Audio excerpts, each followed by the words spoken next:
दिक्कत वहाँ होने वाला है, जो लोग कूद कूद करके गए हैं या जिनको ले गया गया है, वहाँ कौन किसको क्या करेगा, पहले आप लोगों को पे तो उस पर जो है बातें करनी चाहिए। अरे जब विधानसभा में 2015 में जब ज़्यादा सीटें थी तब बड़ी आसानी से कर लिया गया। ये तो 40 सीटों की बात है। सीट शेयरिंग जो है बिहार में कहीं कोई कठिनाई नहीं है। 2024 लोकसभा चुनाव के मद्देनजर सीट शेयरिंग को लेकर सवाल इंडिया गठबंधन के अंदर नहीं बल्कि उस गठबंधन में है जहां पे लोग कूद कूद कर गए या फिर जिन्हें ले जाया गया।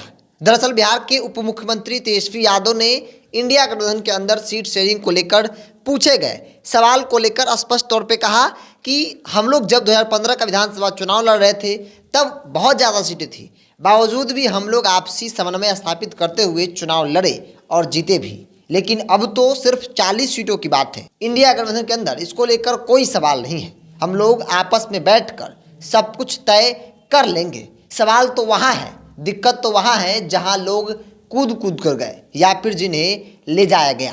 तेजस्वी यादव के निशाने पर जीतन राम मांझी, उपेंद्र कुशवाहा और चिराग पासवान थे। चूँकि बिहार एनडीए में भारतीय जनता पार्टी के साथ चिराग हैं, मांझी हैं और कुशवाहा हैं। इन चार पार्टियों के साथ एक मजबूत गठबंधन बनाने की कोशिश जो है वो भारतीय जनता पार्टी कर रही है। लेकिन सवाल गठबंधन के अंदर आपसी समन्वय को लेकर भी है कि सीट शेयरिंग में क्या आपसी समन्वय बैठ पाएगा। क्योंकि एक तरफ जहां चाचा भतीजे में ठनी है तो वही दूसरी ओर चिराग एक नहीं कई ऐसी सीटें हैं जहां पे दावा कर रहे हैं, जहां पे ताल ठोक रहे हैं। उधर जीतन राम मांझी की भी अपनी महत्वाकांक्षा है, उपेंद्र कुशवाहा ने भी एक नहीं कई दफ़ा अपनी बातों को सार्वजनिक जगहों पर रखा है। हालांकि सवाल इंडिया गठबंधन के अंदर भी है कि 40 सीट और 40 सीटों में 5 से 6 दल आखिर कैसे आपसी समन्वय बैठाया जाएगा।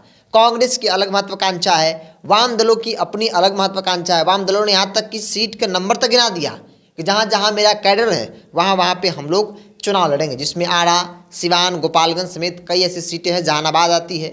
और ऐसे में नीतीश कुमार की पार्टी बड़ी पार्टी है, राष्ट्रीय जनता दल बड़ी पार्टी है, वो भी 50-50 पर चुनाव लड़ने की बात कही जा रही है, तो सवाल बड़ा है। हालांकि तेजस्वी यादव का कहना था कि हम लोग 2015 में आपसी समन्वय को स्थापित करते हुए चुनाव लड़े थे, जबकि विधानसभा में ज़्यादा सीटें होती है, बावजूद भी हम लोग चुनाव लड़े। आज की तारीख की मात्र 40 सीटें की बात है, तो हम लोग आज भी चुनाव अच्छे से लड़ेंगे आपसी समन्वय स्थापित करते हुए। सभी दल आपस में बैठ कर तय कर लेंगे कि कौन सी पार्टी कितनी सीटों पर चुनाव लड़ेगी। लेकिन तेजस्वी यादव के निशाने पर चिराग थे, तेजस्वी यादव के निशाने पर जीतन राम मांझी और उपेंद्र कुशवाहा थे।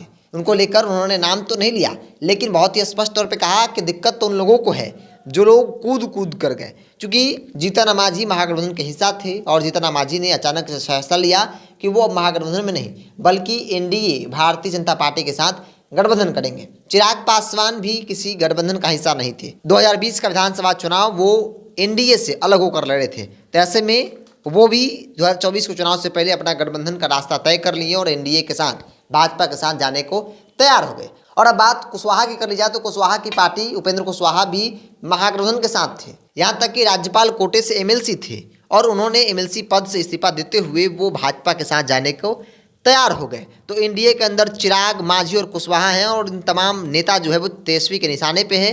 तेजस्वी यादव ने कहा कि दिक्कत तो वहाँ होगी जो कूद कूद कर गए, जिन्हें बुलाया गया, जिन्हें ले जाया गया। अब सीट किसको कितना मिलेगा ये तो आने वाला वक्त बताएगा, लेकिन इतना तय है कि भाजपा किस तरीके से इन लोगों को अपने चंगुल में फंसाकर अपने साथ रखेगी, ये भी आने वाले दिनों में सब कुछ तय हो जाएगा। मेरा आपके मन में क्या ख्याल है, आप अपनी राय को कमेंट्स बॉक्स में रखिए। अगर आप मेरे चैनल को यूट्यूब पर देख रहे हैं तो सब्सक्राइब कर लीजिए, फेसबुक पर देख रहे हैं तो पेज को लाइक और फॉलो कर लीजिए।